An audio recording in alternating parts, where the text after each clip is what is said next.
them all what I'm made up. Strut down the hall, won't stop till I get enough. Wow. Did you just see that finish? What an ending. I'm still kind of processing what just happened in Boston. It's just unbelievable. So today, we're diving deep into the New York Knicks. Absolutely stunning. Game 2 win over the Boston Celtics. NBA playoffs, second round. That's right. And we're using a Fox News article as our guide here, laying out the details.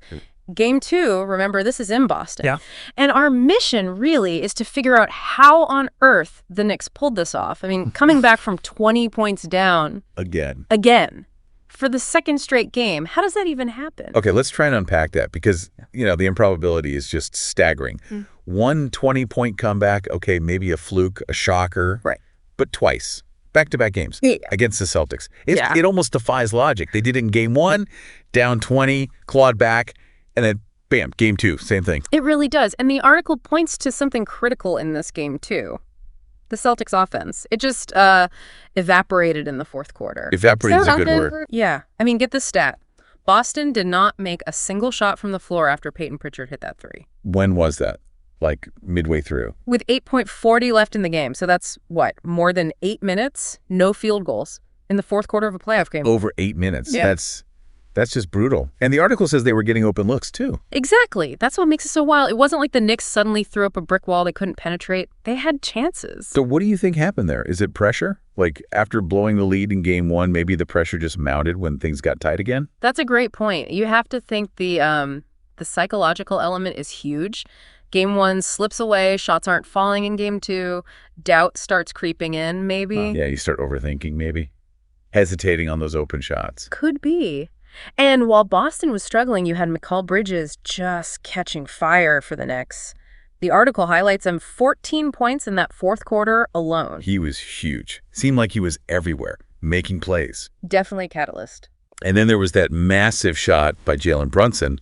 He wasn't having his best shooting night overall. Yeah, definitely not his most efficient. But he hits that huge step back, too, right over Jrue Holiday. And the article points out that gave the Knicks the lead, 87-86, their first lead since, the opening seconds. Yeah, since OG Anunoby's opening three.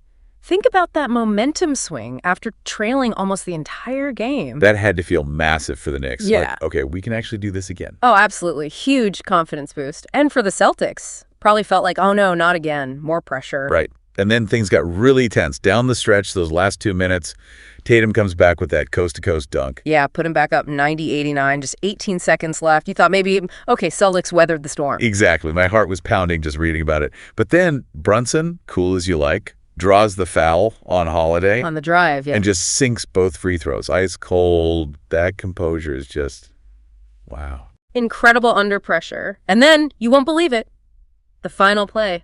It comes down to defense again. It's like game 1. Exactly. The article describes Tatum going for a baseline jumper. Knicks defense collapses on him. And who comes up with it? Mikal Bridges. Again, that wingspan, stripping the ball. Game over. That's insane. The same guy, the same kind of play, sealing the win 2 games in a row. It's unbelievable clutch defense. The article makes that direct parallel to the Game 1 steal on Jalen Brown. You can't make this stuff up. So what could Boston have done differently there? Or is it just Bridges being that good defensively? It's tough in the moment. Maybe run a different action, get someone else involved. But credit where it's due, Bridges read it perfectly. Yeah. His length is just such a weapon. Yeah, undeniable impact in those clutch moments. Now, okay, stepping back a bit. The offense, the article notes the Knicks weren't exactly, lighting it up either. Right, that's important context. Yeah. Brunson's 17 points, but only 6 for 19 shooting. As a team, they shot, 43% field goals, but under 30% from three. Not exactly stellar. So it wasn't just a Knicks offensive explosion. It was more like they survived. And the Celtics just couldn't score at all when it mattered. Pretty much. The Knicks did enough, made the key plays, but the Celtics' offensive woes were much more pronounced. Like those 3-point numbers the article mentioned. Yeah. 10 for 40 from three in game 2. That's just 25%. And remember, in game 1, they missed 45 threes. 45. Wow. So that's becoming a real pattern. A very concerning trend for Boston. Their overall shooting in game 2 was just 36.2%. You can't win playoff games consistently scoring like that, especially not closing games. No way. So, okay, the series shifts now. Back to New York. Knicks up 2-0. I mean, who saw this coming? Honestly, Probably very few people. The Knicks stealing 2 games in Boston, it flips the script entirely. Game 3 is Saturday afternoon, MSG. That place is going to be absolutely insane. Electric. You have to think the Knicks are riding high, incredible confidence. So, summing it up, another improbable Knicks comeback. Incredible late-game defense, especially from Bridges, and some really worrying signs for the Celtics offense, particularly in crunch time. Yeah, that fourth quarter freeze-out for Boston is the big story on their side. To go over 8 minutes without a field goal, that's alarming. Definitely. And Bridges stepping up not just defensively, but scoring 14 in the fourth. Yeah. Clutch performer. Which leads us to the big question, right? For you listening, what adjustments can Boston possibly make? How do they fix that late-game offense? Or, from the Knicks side, can they keep this up? This resilience, this defensive intensity, now that they're home with all that pressure and expectation. And think about the psychology. The Knicks must feel almost invincible right now, the Celtics. They've got to be reeling, searching for answers after blowing 2 20-point leads at home. It sets up an absolutely fascinating Game 3. The pressure shifts, the location shifts. Saturday at the Garden is going to be something else. Can't wait to see how it unfolds.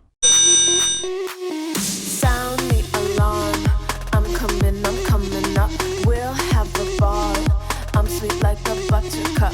You're Bobby doll. Show them all what I'm made of. Strut down the hall. Won't stop till I get enough.